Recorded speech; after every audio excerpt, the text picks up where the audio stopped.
it looks like we've got just about, it's time to start, and we've got a pretty full agenda. So I am going to call to order the oldest Lions Club in the world. And if we can have a quick review of Zoom procedures, although I think we all know them pretty well by now. You do. Well, just be polite. And when someone else is speaking, please mute yourself so we don't have any background noise. And give me a minute to get the flags ready. Okay. All right. Well, I'm going to mute myself then. And Beverly Weeks, when you get the flags ready, is going to lead us in the Pledge of Allegiance and the pledge to the Texas flag. So if you will all stand, if you can, and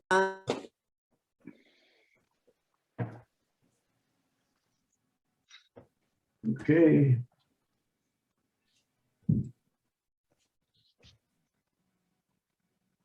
So they get the flags up. Come on.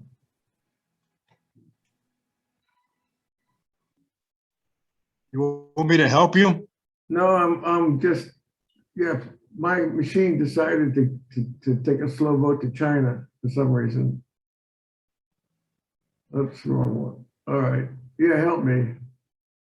This my thing just decided to take a. All right, here we go. There we are.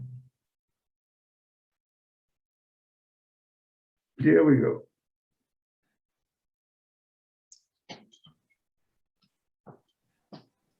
Oh, come on. Here we go. Share screen. Share screen. Here we go.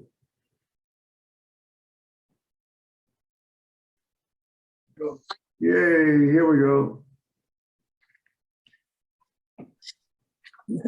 Yay. Okay. I pledge allegiance to the flag of of the the United States of America, and and to the republic for which it stands, one nation, under God, under God, indivisible, indivisible, with with liberty and justice for all.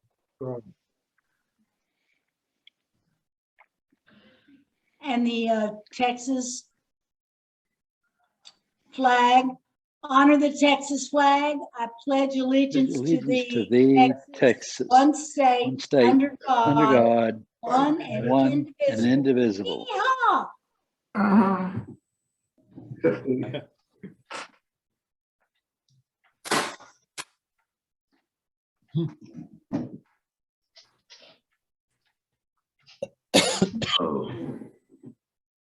thank you, Beverly.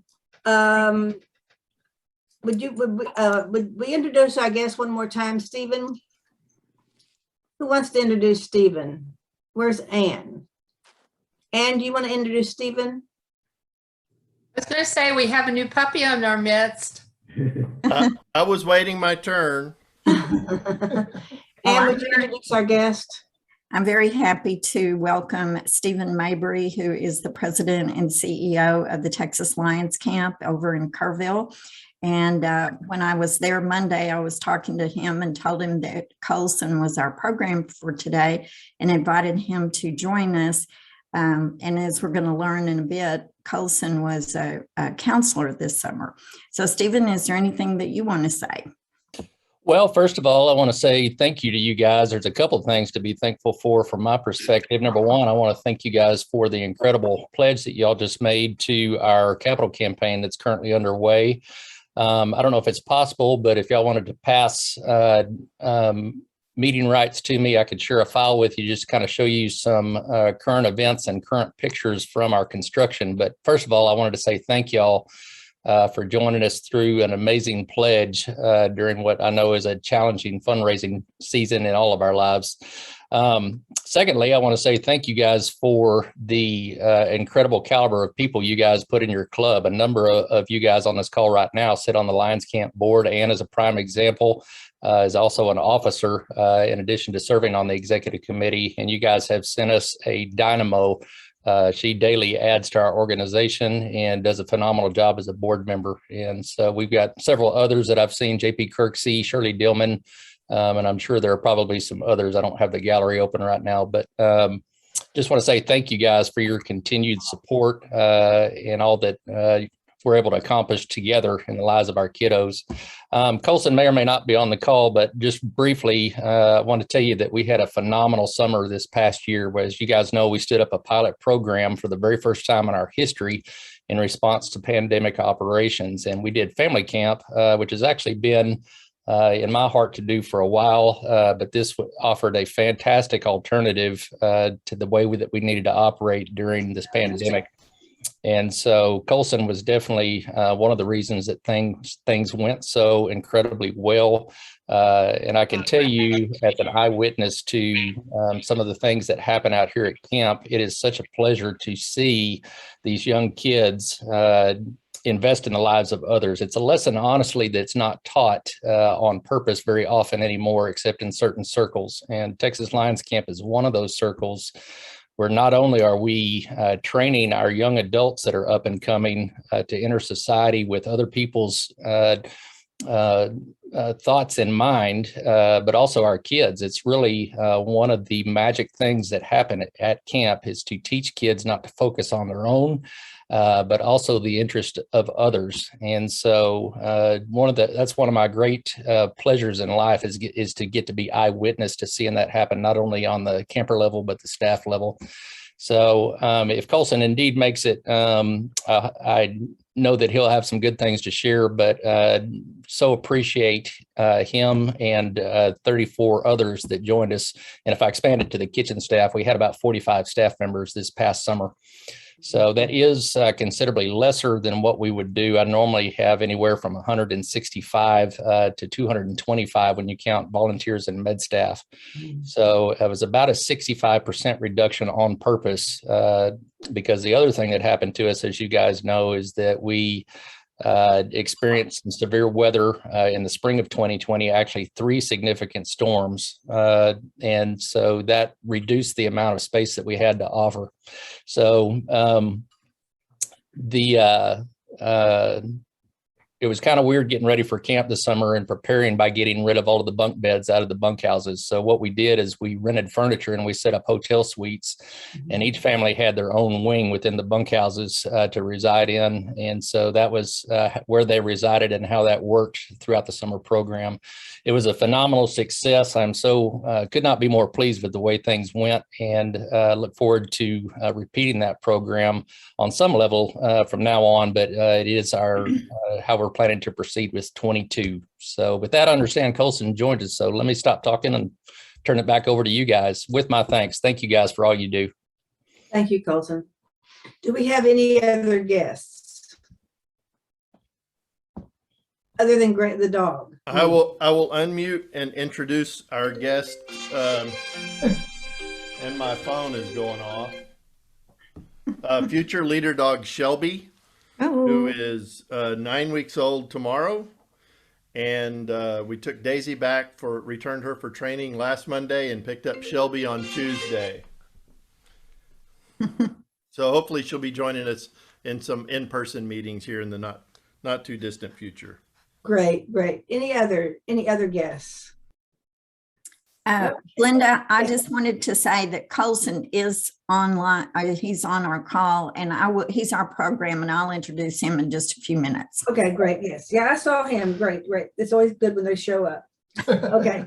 Yeah. Stephen is off the hook. But Stephen, we did give you ability to share your screen. So maybe we'll, if you want to show those pictures of the construction, that would be exciting. Well, I don't think we have time. Oh, we don't have today. time? We have a pretty full program, but it sounds like he could be a program for some other time. So we'll keep that in mind. Okay. Okay. I did not find any birthdays this week. So there goes the birthday cake. I have quite a few announcements. Greg, are you on? Can you talk a minute? Yeah, I'm on a call up. Be with you in just a minute. Sorry. Oh, okay. Then I'll come back to Greg. Rose Day is not in October. I know we had it in October last year. I mean, we've had it in October before, and people think that it's in October this year, but we just have too much going on with the clay shoot and everything. So Rose Day is going to be March the 24th. We'll be packing roses on the 23rd and delivering on the 24th. Okay, Sam Maurice, I think you were going to give us a very brief update on vision screening. Sam, you're muted.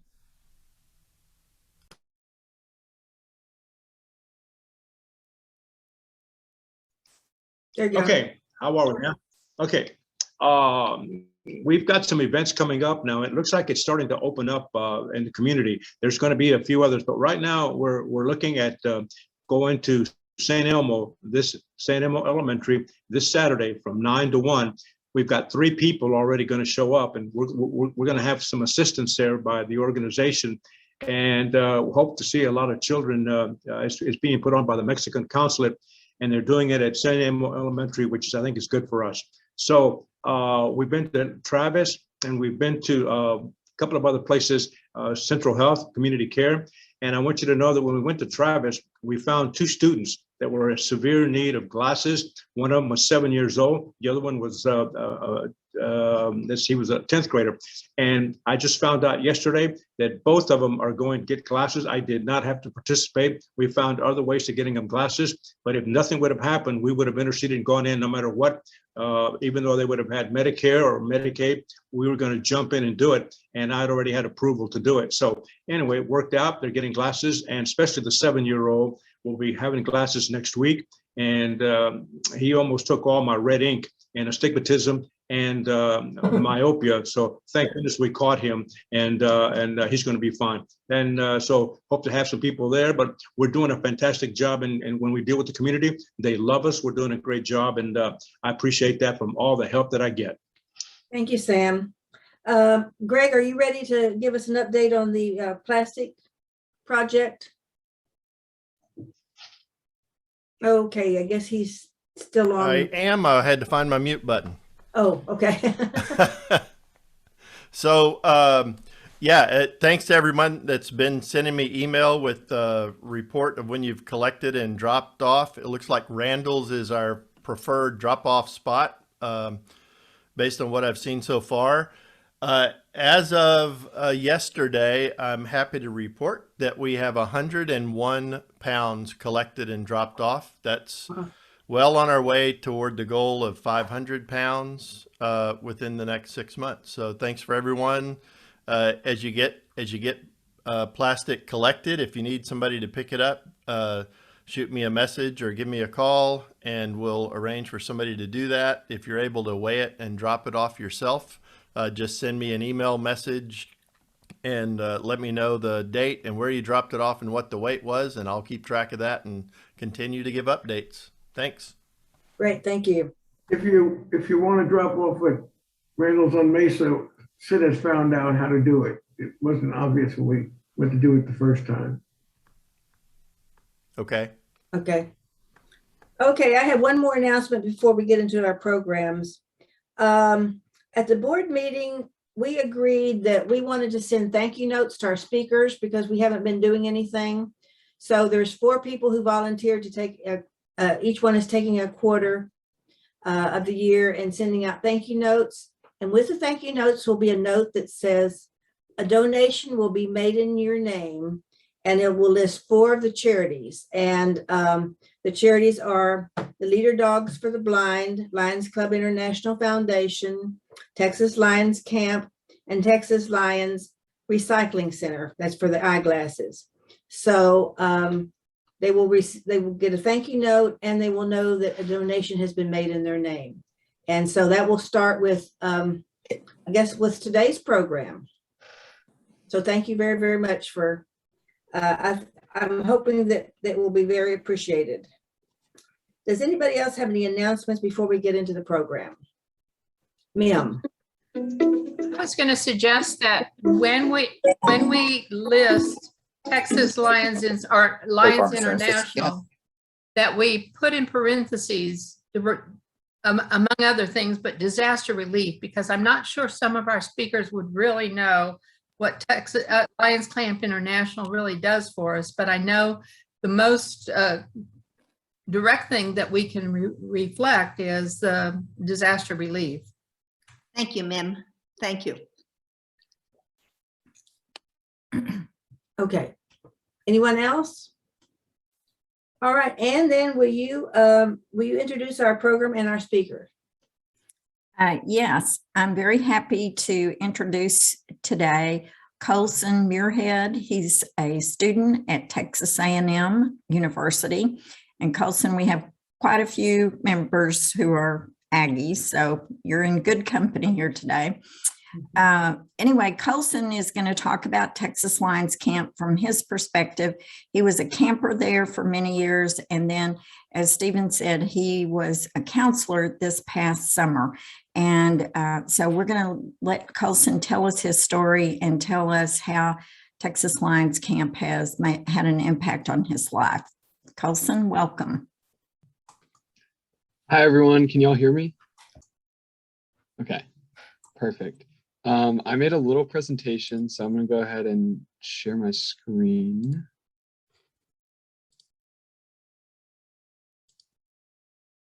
Okay, so my name is Colson Muirhead. She covered that. I go to Texas A&M, Nagy, majoring in aerospace engineering. But the most important part to y'all is that I went to camp. So I was diagnosed with type 1 diabetes when I was 8 years old. It was 2010 Labor Day weekend. So I hit 11 years as a type 1 diabetic about a month ago or so now. So it's been a long time. And I luckily got to be a camper from 2013 to 2017. I don't know how I got in 5 years in a row. And then I decided that this past summer, it was definitely time for me to pay it back. And staff was always something I really wanted to do. So I got to go back and be a counselor. So I figured could start with just the TLC mission statement. And just so that y'all know what we're trying to do as a camp. I'm sure you've heard it before, but just to reiterate it, to provide without charge a camp for children with physical disabilities, diabetes, and cancer from the state of Texas, regardless of race, religion, or natural origin. That's a lot to unpack, but I mean, basically, we're just trying to provide a camp for these kids that don't have anywhere else to go. I was one of those kids. There's just not any options out there besides camps like this. So it's an awesome mission.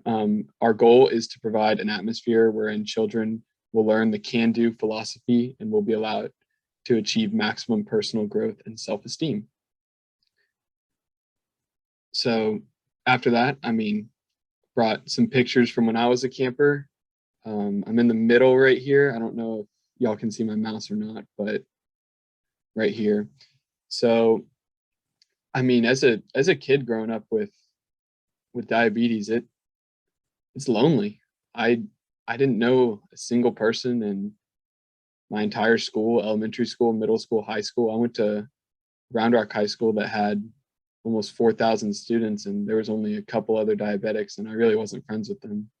So getting to go to a place like this camp as a camper growing up, it changed my life completely. I mean, getting to meet other kids like me that go through the same thing every day and getting to exist in an environment where we could just have fun without worrying about our health all the time is incredibly unique. It's something that I only got to experience for 1 week out of the year, every year growing up. So it was awesome. This was my favorite year, 2015. So I decided to attach this one.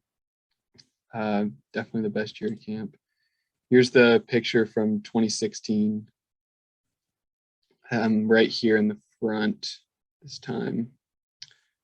And then 2017 as well. Quality got a little better in this one. I am right here wearing a hat in this one, so it's a little harder to see. But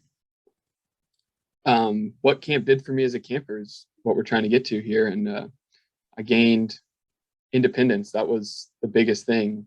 I think that at least for diabetics, and I would like to say for most other physical disabilities from what I saw this summer, but from my own personal experience as a diabetic, going to camp and like being on your own for a week without your parents is probably the most important thing I ever did. I performed my first ever insulin pump site change at camp by myself without help.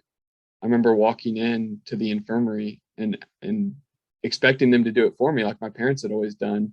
And they looked at me and they said, "No, you're going to do it yourself." And I said, "Okay, yeah, I can do it myself. I've watched them do it hundreds of times. Of course I can do this." And it's stuff like that that was just so simple, but I had never like really thought of even doing it myself before it was suggested at camp. So I definitely gained a lot of independence at camp. I gained the ability to really take care of myself and the drive to want to take care of myself, which is something that my parents were really looking for, because it's one thing to say you're going to take care of yourself, but it's another thing to want to take care of yourself and want to do a good job while you're doing that. So I know that my parents were very appreciative of that. Another big thing I gained was self-confidence. I mean, whenever you don't grow up around other kids like you at all, and none of my friends could really relate to what I was going through every day, it's easy to become self-conscious about it and get down on yourself. I've had a lot of friends that are diabetic be very down on themselves about it and struggle a lot with it, but I really never have. And I realized looking back this past year that it was because of camp. I got to meet all these other kids that were just like me and going through the same things that I did, and meet med staff that were in my place 10 years ago. And just getting to approach that sense of community is honestly the most important thing that camp ever did for me. It's indescribable, honestly, to grow up your entire life without really knowing anyone else like you, and then to get put into a situation where everyone's like you for a week, and you just get to live life and have fun and not worry about it, and not have to sit there and explain why you got to take 5 minutes before you eat to test your blood sugar and take insulin. And you don't have to explain why you're eating a snack at an activity. Everyone already knows. They're going through it too. But the friends, the memories, the community is always something I'll look back on for camp. It completely changed my life. I would not be the same person I am today without going to camp for 5 years. It really did teach a lot of the life lessons that have made me into the man that I've become. So now I'm going to switch over and talk a little bit more about staff, because I mean, being a camper is awesome and you have a lot of fun, but you really don't get to like see behind the curtain and focus on more of like the operational side of things. So for family camp, I think Mr. Mabry talked about this earlier, but just to rehash real quick, what we did this summer is a lot different than a normal summer. We only served 12 families a week instead of roughly 150 campers. Masks were required everywhere. It was one family per cabin. They didn't hire any bunkhouse staff like he mentioned. There was only about 30 of us, so we just ran the activities. We did increased sanitizing between every activity. And then this was the biggest difference to me, besides there just being less campers on camp in general, is that it was 2 short sessions per week instead of 1 long one. So we would do a session Tuesday to Wednesday with the overnight, and then we'd have the day off Thursday, and then a session Friday, Saturday, Sunday with 2 overnights. Because I mean, no parents are gonna be able to take off of work for an entire week to be with their kids, or I mean, it would be a lot less parents. We didn't want to take away the opportunity because parents had to work. And then another thing is the parents were encouraged to participate with their kids, because we had one family. So we had 12 activities, 12 families. So we would rotate one family at each activity. And normally these activities are done by an entire cabin of campers. They got 9 of their best friends with them there. But that wasn't the case this summer. So it was we had to encourage parents a lot to get participated and just enjoy the activities with their kids, because no one wants to just play by themselves at the activity for an hour. So this was my favorite camper this summer. His name is Hudson. He was awesome. So I worked this summer. I mentioned we were all activity staff. I worked at recreation and athletics, that activity. So essentially we had 4 activities at our activity, but we just ran a PE class all summer is the the easiest way to explain it. And this kid Hudson, he was one of the biggest Clemson fans I've ever met in my life, and honestly one of the best athletes I've ever met too. He had the best attitude. He wanted to play every game that we had, and he didn't even stop running the entire time we were there. And then he came back for an activity later, and it was mini golf. And normally most kids get bored of mini golf in about 15 minutes. He proceeded to stay there for over an hour trying to get a hole in one on every hole, and would not stop playing every hole until he got a hole in one. It was incredible to watch. Just an awesome kid, just the best attitude about just being at camp. You could tell he loved it there. He was in his element. He was having a great time. And it really rubbed off on me too. So figured I should definitely share him. But it was awesome to see like the opposite effect, because when I was a camper, I felt like I was like him. Like I wanted to do every activity, especially at recreation athletics. That was my favorite activity as a camper. So getting to work at that activity this summer was definitely a privilege. But getting to just see kids, just their eyes light up whenever you look. I would look at him and be like, hey man, like what do you want to do? You want to go throw the football, the basketball, like we can go play gaga ball, anything you want. And his eyes just lit up, because I don't think he's ever been offered to do stuff like that before. And it proves that what a unique opportunity this camp provides for these kids whenever you get to just look at them, maybe for the first time that anyone's ever told them this, and be like, hey, like we're going to do whatever you want to do right now. Like, let's just have some fun.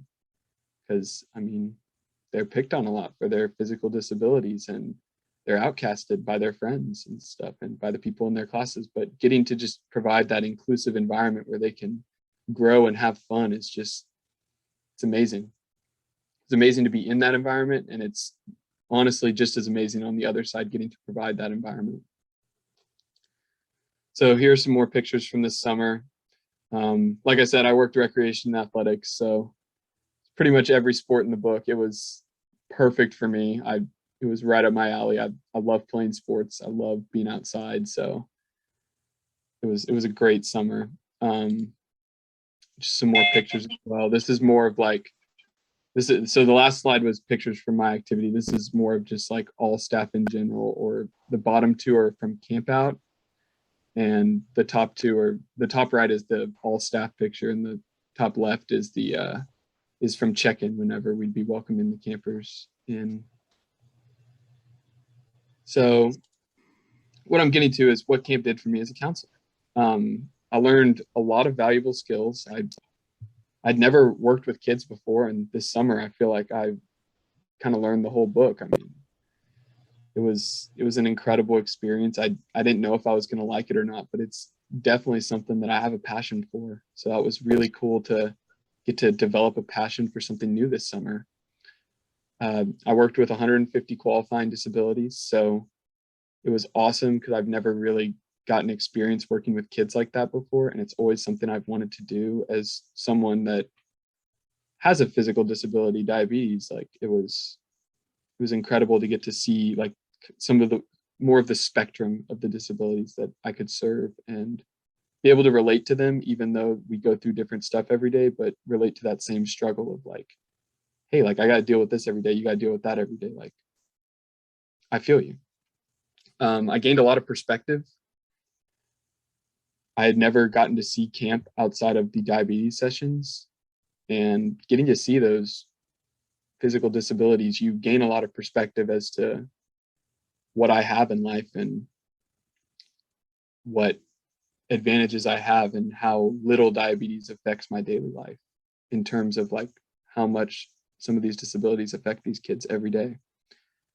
Another thing is I got to give back. It's always something I wanted to do. I felt like going to camp for 5 years at no cost, and it was just the best week of my entire year every summer. Like I knew in my heart whenever I graduated in 2017 that I had to come back and work as a counselor at some point. It was just, this place is very important to me, and I wanted to be able to pass that on to the next generation. And then the last 2 points are kind of one thing, but the last thing I really gained this summer is I moved away to college, and I kind of just moved on, didn't really like think about what I've been doing my whole life as much, but I've been very involved in the JDRF my entire life, and going to Lions Camp and going to other diabetes camps, and just being very involved with like the disease and awareness in general. And this summer I got to go back to that, and I found that community again, and it really brought me back to my roots and reminded me of why I like to serve and why I like to do what I do. So that's why I wanted to speak with y'all today. Like, it's just, I remembered that this is stuff that I enjoy doing and stuff that my heart is very passionate about. So getting reminded of that this summer was definitely something very important. And I'm glad that I get to make this like a bigger part of me going forward in college, because college is fast and I honestly just kind of forgot. So now I'm going to talk more just about like how camp went this summer, in my opinion. So the benefits of family camp was I got to see families bond every day. They were at the activities by themselves, so they had no choice but to play with each other. And it was incredible watching siblings just bond and like play with each other the entire time, or kids play with their mom and dad the entire time. And you don't know anything about their personal life, obviously, but regardless of if they're close or not before, they're going to be closer after camp. And you can see them get closer throughout just the 2 or 3 days that they're there. It was crazy. The kids are a lot less nervous at the start, because I remember as a camper, whenever my parents dropped me off that first session, I don't think I talked to anyone the first night. I was so nervous about being there for a week by myself, and I had never been away from mom and dad before, so it's a big deal. Another big thing is safety with COVID and everything. These are a lot of at-risk kids. I mean, their qualifying disabilities make them at higher risk. So very important that we just kept everyone safe this summer like that. And then another benefit was we got more days off for staff too. We got 2 days off instead of 1. So that was nice. And then the parents get to feel better about dropping their kids off for a week. And I think that this is a little bit looked over, but a lot, like I know my parents would have loved the idea of coming to family camp the first summer with me, so that they could have seen the facilities and seen what was going to happen, and met the med staff, and like just seeing how it was going to go, because they trusted that everything was going to be okay. But it's a really, really big step for these parents who, ever since their kids have been diagnosed with diabetes or whatever else they have, their parents probably haven't left their side, not even for a single day. Like, I remember before I went to camp, I'd barely even had like sleepovers at my friend's house. Like, it was a really big deal that my parents were willing to like take their hands off the reins for a few days. So I think that was definitely something that was very beneficial this summer, is some of these parents getting to come out and see camp with their own eyes in person, and see their kids having fun, and realize, hey, everything's going to be okay here. Like, this is a really safe place. Everyone loves my kid here, and everyone's going to care for him. And then the last thing that was nice about family camp is that since their parents are there, they got to provide all the care. So it was a lot less work for us counselors, and less stress as well. I mean, we wouldn't have minded providing the care at all, but it was nice that their parents were there doing that for us. So now some of the struggles of family camp is, I mean, the simplest way to put it is just kids can't gain independence while their parents are there. It's something that I noticed all summer. It was something that I had doubts about going in whenever I read about the family camp program after I got hired, and it's something that showed this summer. It's just, from personal experience, I wouldn't have gained independence if my parents were there the whole time, especially when their parents are providing the care for them the whole time. A lot of this independence is them providing the care for themselves, which is difficult whenever we don't get to provide any of the care, so we don't get to encourage them to do it themselves. It's kind of just whatever their parents want to do, and we don't really get a say. So that was pretty tough. Another thing is just camp was really quiet. Like, we normally have, getting to the next point as well, we normally have 150 campers a week. We had 12. We had about a 15th of the campers we normally serve this summer, and it was just quiet. There just wasn't very many people there. And then looping back to the mission statement at the start, we were able to complete that because we were able to provide a camp. However, we did come up short in some of the goals, in my opinion, because like I said earlier, these kids, it's hard for them to gain independence and have personal growth whenever they're not getting away from what they know. You gotta, at least in my opinion, you gotta get out of your comfort zone a little bit in order to grow. So it would be better if they were on their own in terms of achieving our goals. Another thing is that it was hard to get close to campers because they're around their family the whole time, so they're going to be a little bit more shy, a little bit less outgoing in front of their parents, and B, like, they were only there for 2 or 3 days. We normally get them for a week, so it was really quick. It felt like as soon as they got there, they were already about to leave. So it was very difficult to get close to them. But what I realized, and what a lot of like my friends realized throughout the summer, is it wasn't about how close we were getting to them, because that 2 or 3 days they spend at camp, they're going to remember the entire time. They're going to make bonds with their family. They're going to get really close. It's going to be an amazing experience for them. And yeah, I only get to see them for 1 hour out of that 2 or 3 days, but they get to be there the entire time.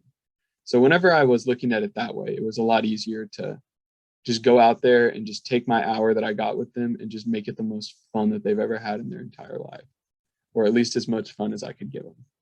And whenever I was doing that, it made it a lot easier to just do my job well, because I wasn't putting pressure on it. I wasn't like worried about getting close to them. I was just making it as fun as possible for them. So there's definitely some benefits and some drawbacks to family camp. That's just what's going to happen whenever you change the program so drastically. So what camp needs going forwards? I mean, the most important thing, of course, is you, our Lions. This is an amazing place, and it couldn't be open without y'all. So this place has changed my life. I could never say thank you enough, and we're very appreciative. But going forward, we still need support, and especially as camp has not been operational the last 2 years. I mean, we're hoping that the support from the Lions does not drop the next few years. Another big thing is I just think camp needs to return to normal. I think family camp was a great thing for this past summer, and I think it would be a great thing to be able to work in throughout the summer. But I think for the majority of campers, the best thing is for camp to just go back to normal, so that they can gain that independence, they can gain that self-confidence, they can get away from their family, and they can grow. Another thing is they just need longer sessions too. It's hard for a kid who comes in and he's going to be shy on the first day and he's only there for 2 days. So like by the time he finally warms up, he's already going home. And like, so just longer sessions to give them more of a time to get out of their shell, give them more of a chance to grow. And then the last thing we need is just a lot of excited campers ready to return. So this summer we did a TLC Times program, which was a newspaper that essentially the counselors wrote, and we filmed videos for it and did funny stuff in it. And we sent it out to all the campers who couldn't come, hopefully to keep their engagement and keep their interest so that they'd want to come to camp next summer. But I really think that a return to normalcy is the most important thing, because these kids, I can't imagine. I only got to go to camp for 5 years. That's the only time I was eligible. And the last 2 years, camp really hasn't happened. So take away 2 of my 5 years, that's almost half my time at camp. They need normal camp next summer. They need to go back, because I know if I was in their shoes, missing 2 years, I'd still want to go back after the third, but missing 3 years, that's a long time at that point. And like, you're a completely different person 4 years later. There's no guarantee they're even going to want to come back. So I think in order to keep their engagement, we definitely need to return to normalcy. But with that, that's kind of all I had. That's kind of what camp has done for me in my life.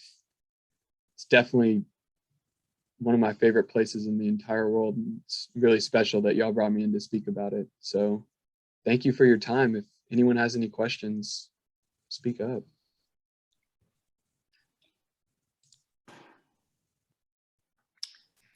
Colson, this is Ann. I have a question. How did you and your family first find out about camp before you went the first year as a camper? I am not sure exactly how we found out, but my mom probably found out on Facebook, if I had to guess. She's very big into Facebook, but we met a lot of people in Austin through Camp Bluebonnet. My mom was on the board for that for a while.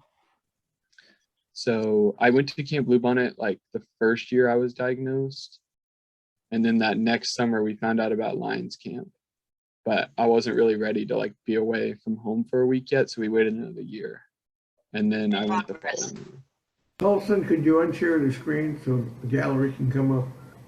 Oh, yes.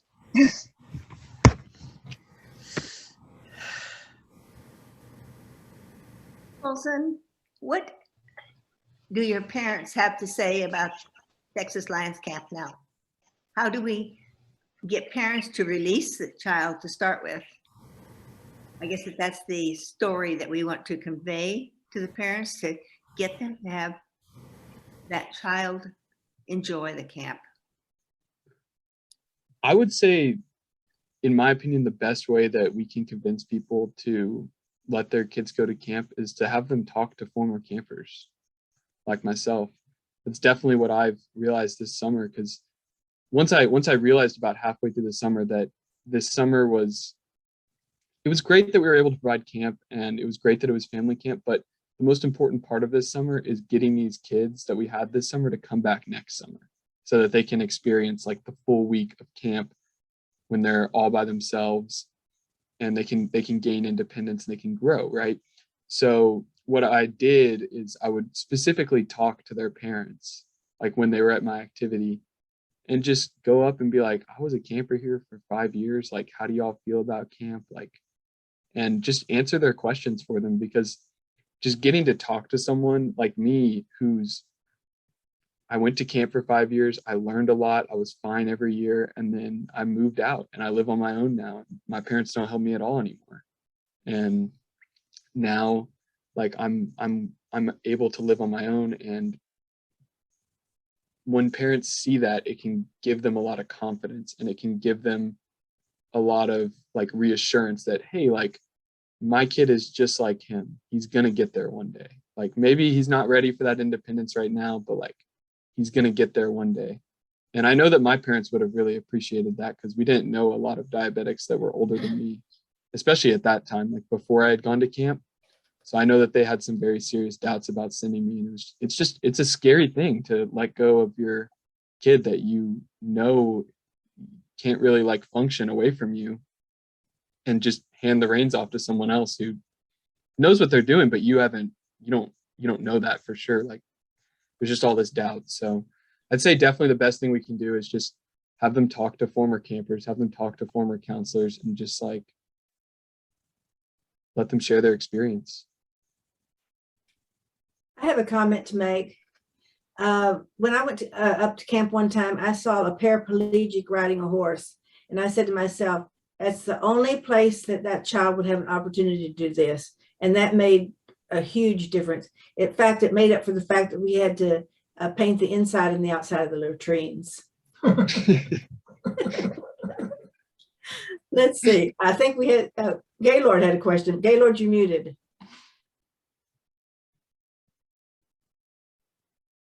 Olson, thank you for a very, very inspiring and very clear presentation. You help us feel like we were right there with you, and I can tell you have your heart and your head into the activities of the camp. I don't mean to leap too far ahead, but how has your experience as a camper and then as a counselor affected what you would like to do vocationally, or at least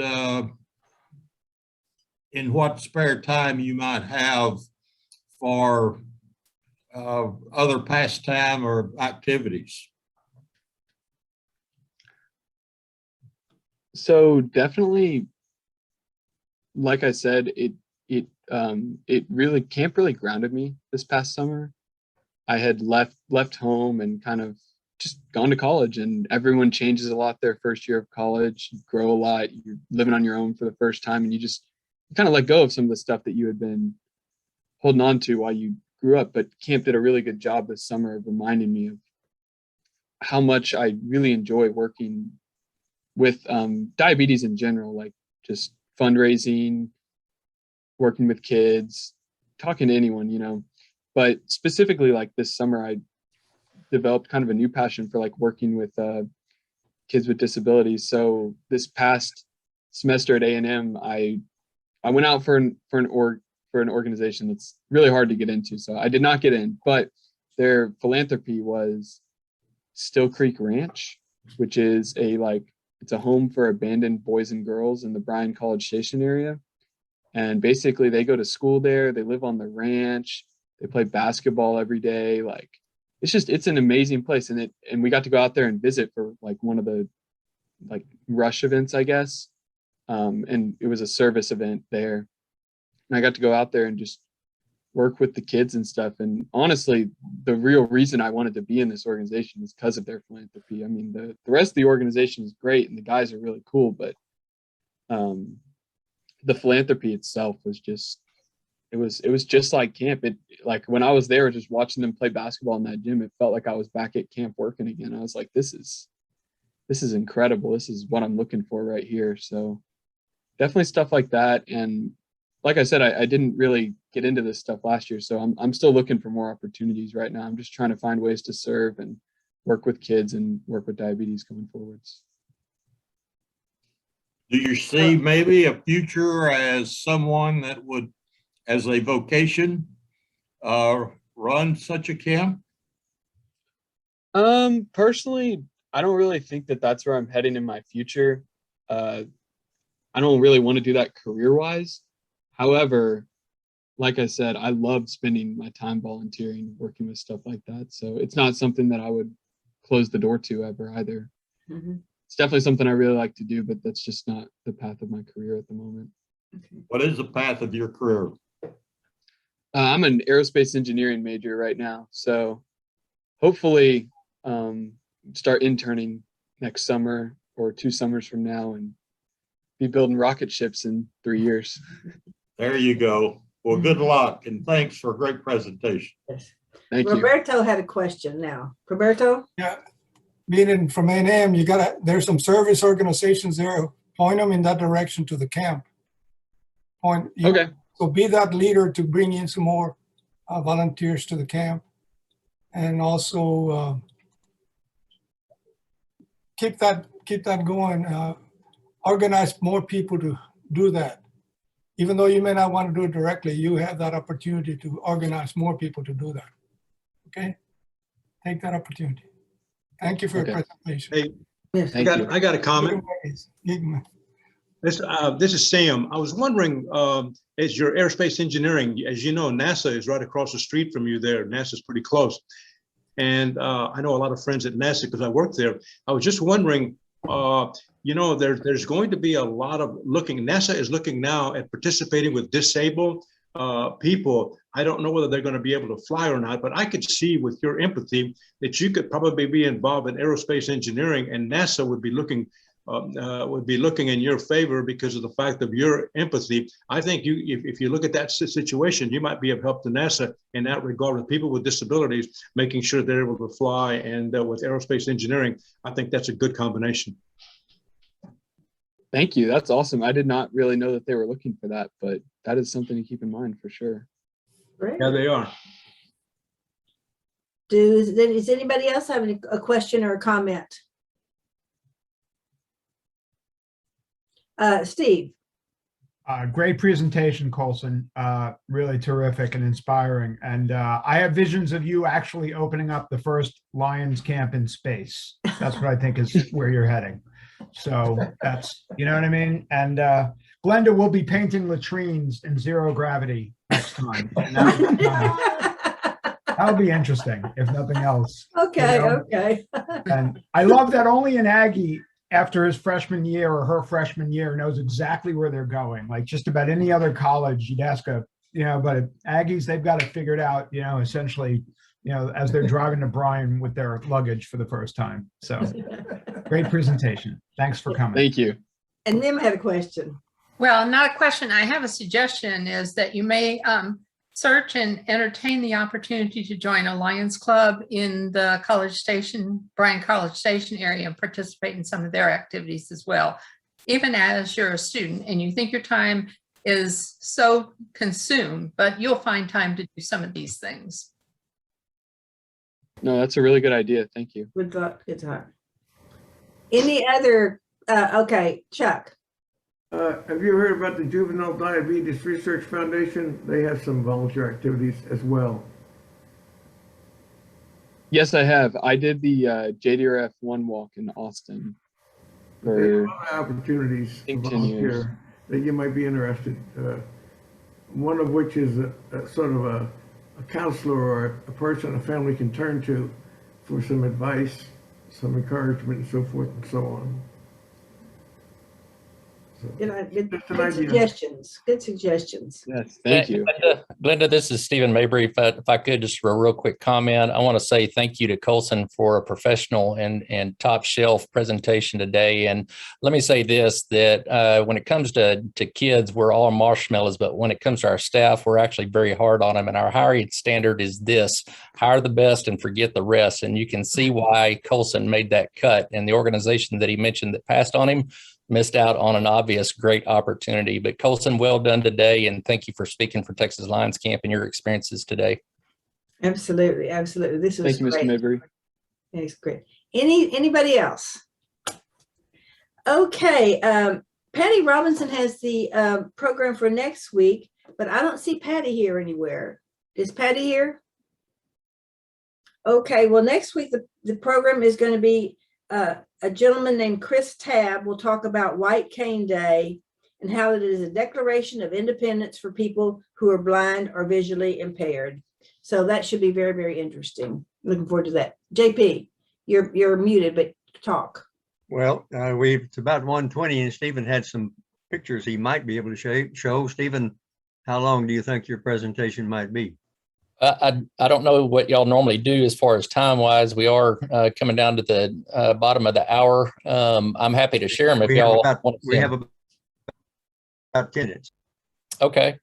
Well, if y'all want to pass control to me, I can share a file with you real fast, I think. I have Is that okay with you? Well, I just have two quick announcements more about things that are happening. Meals on Wheels. We have Meals on Wheels on October the 8th and October the 22nd. And if you're interested in helping, please contact Leonore, and she's doing the organizing for that. And then also on October the 16th is our District 2S3 cabinet meeting in Lockhart. Those are just the comments that I wanted to make. And so I think, Stephen, we would love to have you show us some of what you have. I think we have time. All right, let's see. Let me share screen. Find the file.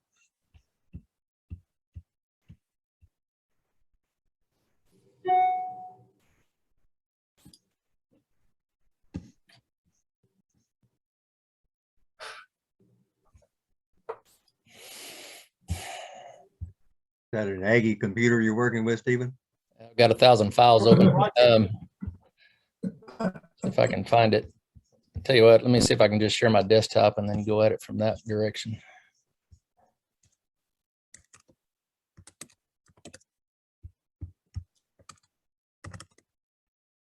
Can y'all see that? Yes. Okay. Just very quickly, this is a quick report from our architect, and what he does is he comes out before payment draws, and every 2 weeks he checks in just to evaluate our plans versus their progress. And so this is his first report that he's come out and done that. So we all walk the site. And so what I've got here is just to show you some quick progress reports on pictures. And so where we are, we've demolished bunkhouse 1 and also Real dormitory. And so they're currently very much engaged in site production and getting ready with everything that has to be done to get the foundation prepped and ready to set forms for concrete. So this is how far they've had to dig down. You see the water tower at camp in the background there. So this is behind the dining hall and that water tower. And this is going to be the location of the new bunkhouse 1 that's going in. So this is a look back towards the northwest. And so just more site prep that's taking place up on top of the hill. and kind of how it looks. Now, this is down on the Eagle Trail. The pledge that you guys just made was in order to fund a porch that will be going on one of the new cabins that will go down there. And so there's lots of clearing that is going to be taking place and that already has taken place, but this is more site prep. Nothing really dramatic or romantic at this point, but you can see that quite a bit of earthwork is having to be done to make way for where the 12 new cabins that we're going to be putting down on the nature trail will go. And so when it comes to our family camp, let me tell you just real quickly about plans for the future. Colson hit some of the high points as to some of the great benefits, and I'll add to his list that we also have parents going, you know what, I think it's time I join a Lions Club, because they see the benefit of what happens and what's available for their kiddos out here, and they want to be involved. And so I heard a number of parents say the first thing I'm going to do when I get home is go join a Lions Club. But this area down on the nature trail, what's known as the Eagle Trail, and that's named for the Fraternal Order of Eagles, who originally donated the area that we're looking at. There will be 12 cabins down there, and you can see how that could easily be translated into an opportunity for families to come out together. And one of the things that I'm really excited about this, in addition to the host of benefits, we won't have to say no to anybody, basically. Families that have kids that might otherwise not be able to participate in our style of program can definitely come and participate as a family. And so very excited about the possibilities and the doors that are going to be open to us, in addition to our normal youth camps once we are able to go back to non-pandemic operations. So very quickly, that's our progress report. A lot of site in prep right now, and we're getting ready to set forms, and then we'll be on to concrete and foundations soon thereafter. So again, thank you guys for joining us with that fantastic pledge, and we'll keep you updated as we move along. Wonderful, wonderful. Thank you so much. Yeah. Anybody have any comments or questions for Stephen? Question? Yeah. Stephen, just curious, what's the estimated date for coming out of the ground on the foundations, on the bunkhouse? You broke up. I don't know if it was estimated date of completion or estimated when we're going to pour foundation. Let me answer both. I actually have liquidated damages built into the contract, and they have substantial completion to achieve by June 10th of 2022. And as far as foundations go, we did have some significant rainfall here at the end of the week that's just going to set them back about 4 days. And so I would anticipate the compaction to be complete and forms to be getting set within the next 2 weeks, and then concrete soon thereafter. Did I get it, JP?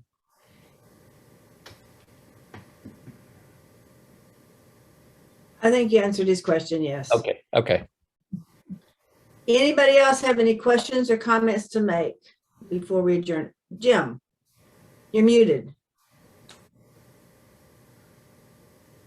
Jim, did you have a question, or were you waving goodbye? You're talking about me? Are you talking about me? Yes. Yeah, well, okay, I'll have a question. If you're going to have family and kids and these cabins are going to be there, will there not be a conflict between the child if he or she does not want to participate and the counselor wants him to participate and the parent says, no, he doesn't have to? It would seem to me when you have the family there, it could create a problem for the child as to what the child's going to do, whether if he's by himself, he will listen and progress. I'm just wondering if that'll be a concern later on. Well, let me say first that, all family dynamics are different, but I actually saw the reverse of some of what you're describing happen at camp. And that is that we saw parents immediately jump in and say, no, he won't be able to do that. And then the staff said, well, let's try this out. And right there in front of their eyes, they found out that their kids are capable of so much more than they would have thought, whether that be riding a horse, whether that be going rappelling, whether that be going swimming. But that happened a number of times where parents were delighted to find out they actually had made an incorrect assumption, which happens too often for kiddos who have special needs. A lot of people will draw conclusions that are actually not true. And so We actually see a lot of the inverse of that happening, but what you described can happen. But so far with our experience this year, we're seeing incredibly positive results come out of it. Stephen, please unshare your screen. Sure. How's that? Good. Jim, did you have a question? I guess not. Okay. Any more questions or comments before we adjourn? Well, I think this has been very helpful, very, very interesting. It makes you so proud of what we're doing. Just one of the many things that the Lions do. And thank you very much. And I'll see you next week. Thank you, guys. Thank you. Thanks. Bye. Bye. Bye. Thanks, Take Steve. care, Thank you, everyone. everyone. Yeah, thank you all. Thank you. Program. Thank you. Was.